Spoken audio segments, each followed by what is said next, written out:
Hi, welcome to my channel. Please subscribe to my channel.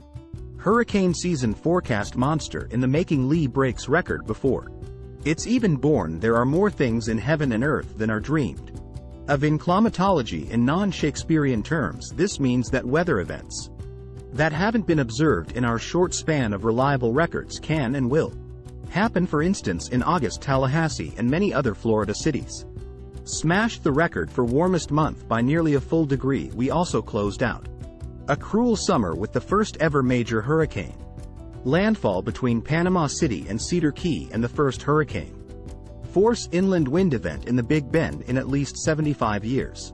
Usually anything traveling faster than 74 miles per hour in that part of Florida is immediately pulled over and issued a $295 ticket. Not this time. Most active part of hurricane season begins soon to be. Lee breaks the National Hurricane Center's power index as Florida's Gulf Coast again digs out from a regionally devastating and broadly exhausting storm. The tropics continue to roil, entering the historically most active 2 weeks of the season, in which around 1/4 of the Atlantic hurricane activity usually occurs today. At least that activity is concentrated in areas where hurricanes are common in September and does not immediately threaten the continental United States. As of midday Tuesday, the National Hurricane Center has started issuing advisories on Tropical Depression 13, which will become Tropical Storm Lee by early Wednesday.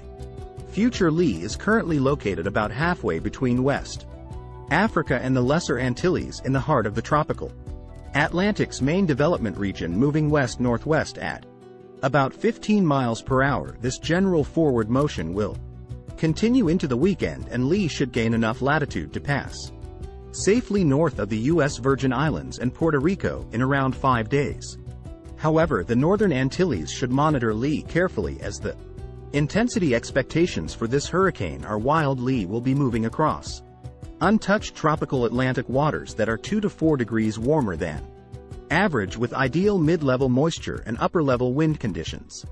For rapid intensification, the official forecast has Lee as a Category 4 hurricane by Saturday morning, which is handily the most intensification ever predicted by an initial NHC advisory for you to beware. But Florida should be fine. Eastern seaboard should stay alert. Even this forecast may be a bit conservative, with the hurricane-specific models that performed well with Idalia's intensity forecast calling for near Category 5 strength by late in the weekend. The specifics are to be determined, but it is likely that a powerful hurricane will be located south of Bermuda and east of the Bahamas early next week, while the specter of an Irma like Cape Verde is alarming. The good news is that all models show a deep trough of low pressure over the eastern United States 6 to 10 days from now, all else equal.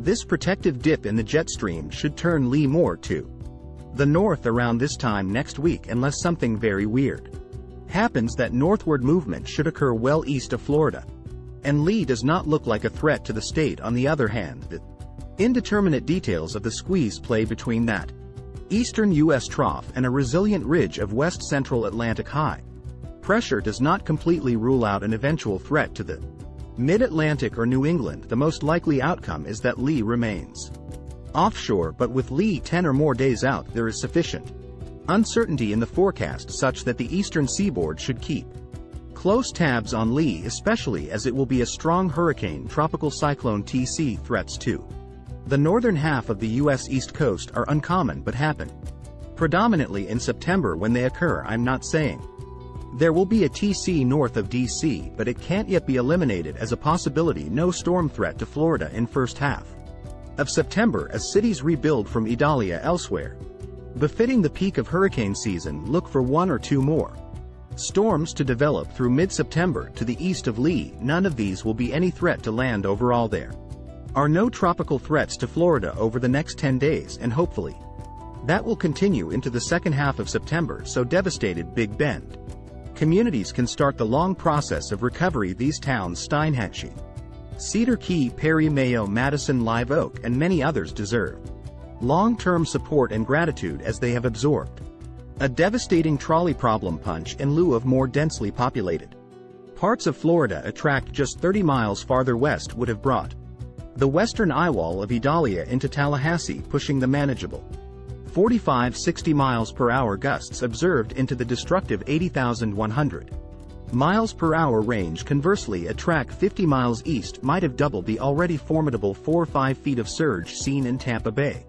Idalia hit an area with few observing stations, and National Weather Service damage surveys are ongoing, so the full portrait of exactly what happened in Idalia is yet to completely emerge. However, from what we already know, it's clear that history isn't the guide it seems to be in an age of illogic in which major hurricanes prowl the shallow waters of Appalachia Bay and Rice-A-Roni is now the Atlantic coast. Treat nothing can be taken for granted in the tropics the next few weeks of hurricane season. Look tame for Florida, but the fridge at Weather Tiger's world headquarters remains fully stocked with 2 of every flavor of LaCroix just in case as we lick our wounds. And keep watching the skies. Please like this video and subscribe my channel. Don't forget to write your comment down and share this video.